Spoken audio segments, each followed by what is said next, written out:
ہیں موجودہ دور کے اندر ہم صلاح الدین ایوبی کس کو ڈھونڈیں، کیونکہ لاسٹ ایئر مجھے یاد ہے جمعے کا دن تھا اور اسرائیل بمباری کر رہا تھا تو مسجد اقصی کے ممبر سے آواز آئی تھی کہ صلاح الدین ایوبی ہم تمہیں ترس رہے ہیں، ہماری نگاہیں تمہیں ڈھونڈ رہی ہیں، تم کہیں سے آ جاؤ۔ ساحل ادیم صاحب one of the renowned life coach ہمارے ساتھ موجود ہیں۔ ساحل ادیم صاحب، یہ جو بڑے انفارچونیٹ واقعات ہو رہے ہیں مسلمانوں کے ساتھ اور موسٹلی زبوں حالی کا شکار ہیں، آپ اس کو کس طرح دیکھتے ہیں؟ کون ہے آج کے دور میں صلاح الدین ایوبی؟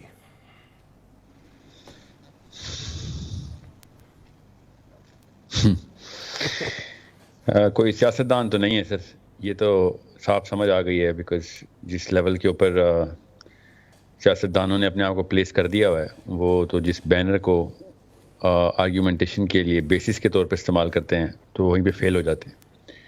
تو ان سے تو کسی بھی قسم کی توقع رکھنا گناہ ہے، بے وقوفی نہیں، گناہ ہے۔ یہ تو غطفان کی فوجیں ہیں، ساری مرسنریز ہیں، سارے کے سارے اپنے اپنے لیے سارا کچھ کر لیں گے، اسلام کے لیے کبھی کچھ نہیں کریں گے۔ یہ میں آپ کو پیٹرن بتا کے سب مطلب کوئی ایک کم عقل آدمی بھی، مطلب تھوڑی سے فہم والا بندہ بھی یہ بات سمجھ سکتا ہے۔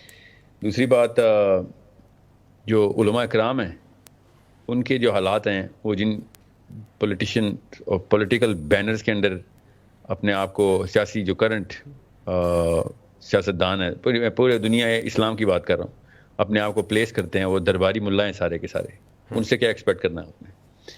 تو اگر تو آپ نے صلاح الدین ایوبی دیکھنا ہوگا تو وہ والی فیکشنز میں دیکھنا ہوگا جو بھی پریپیئر ہو رہی ہیں یا پریپیئر ہو چکی ہیں یا وہ ابھی یوتھ کے اندر ڈیولپ کی جا رہی ہیں انٹلیکچولی، کہ جو کہ آپس میں نہ صرف اسلامی لیول کے اوپر امت کا درد، بڑی تکلیف ان کو محسوس ہوتی ہے، کیونکہ یہ 30 ایک سال تک محسوس ہوتی ہے، 40ویں 50ویں سال میں یہ سن کر دیا جاتا ہے، پاکستانی ہر بابے کی پریپریشن ایسی کی جاتی ہے۔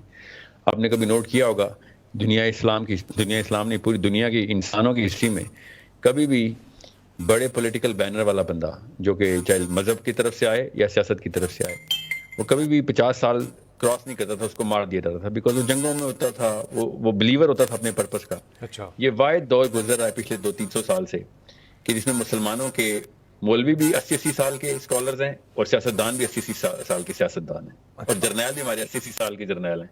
یہ واحد دور گزر رہا ہے کہ اس میں فوجی بھی ہمارا بابا ہو جاتا ہے، مولوی بھی بابا ہو جاتا ہے، اور سیاستدان بھی بابا ہو جاتا ہے۔ مرتے کون ہیں؟ سارے کے سارے بچے۔ یہ الٹا حساب ہوتا تھا پہلے کبھی بھی بچوں کو نہیں ماننے دیتے تھے، کیونکہ یہ لوگ خود پرپس پہ بلیو کر کے پہلا قطرہ بارش کا خود بنتے تھے، اور یہ اس نبی کے نام لگانے والے ہیں جس نے خود 35 غزوے اپنے ہاتھ سے لڑے ہیں صلی اللہ علیہ وسلم نے۔ یہ وہ لوگ ہیں جنہوں نے کبھی زندگی میں گولی کی آواز نہیں سنی ہوئی ہوتی، یہ سب کے سب، ان سے کیا صلاح الدین ایوبی کی باتیں سننی؟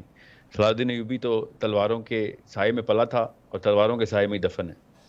سو ایسے ہی اسرائیل کی پرائم منسٹر نے بھی یہی کہا تھا نا کہ مجھے صرف مسلمانوں سے اس بات کا ڈر ہے کہ ان کے نبی نے جو آخری اثاثہ چھوڑا تھا، یہ میں آن ریکارڈ بتا رہا ہوں، اچھا، وہ 8 تلواریں تھیں جو اس کے حجرے میں لٹک رہی تھیں جب وہ دنیا اپنے سے وصال کو پہنچے۔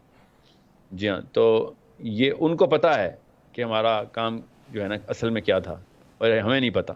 حیرت کی بات دیکھیں کہ بش جیسا بندہ جو صرف اور صرف اپنے ریزروز کو پورا کرنے کے لیے، وہ پروفٹس کو جو مانتا ہے وہ PORFIT والے پروفٹس ہیں، ٹونی بلیئر جیسا بندہ، یہ وہ لوگ ہیں کہ جنہوں نے 32 لاکھ بچے قتل کیے ہیں مسلمانوں کے۔ ان کو بھی یہ پتا تھا کہ پرپس پورا کرنا ہے تو پھر out of your own national boundary جا کے وہ والے حق کا ساتھ دینا ہوگا جس کو یہ حق سمجھتے ہیں، جس کو بھی سمجھتے ہیں۔ یہ ہمارے سیاستدان ہیں جو اپنی باؤنڈری کراس کرتے وقت ایک ایسے خدا سے ڈرتے ہیں جو ہم سب کو پتہ ہے کہ انسانی شکل میں اٹلانٹک اوشن کے اس طرف چلتا پھرتا ہے۔ اور یہ ان لوگوں سے میں کیا ایکسپیکٹ کروں؟ یہ وہ یوتھ ہے جس کو پریپیئر کرنا پڑے گا ہمیں کہ بھیا 40 سال اگر زندگی میں ہی گزار لیا آپ نے بغیر کچھ کیے تو پھر غیرت کا لفظ استعمال مت کیجیے گا۔ آپ کو مرنے کی تیاری کرنے کے لیے دنیا میں پیدا کرتے ہیں، خوشگوار موت کو اپنا فلسفہ بناؤ، خوشگوار زندگی جو ہے نا وہ ابدی زندگی کو کہتے ہیں۔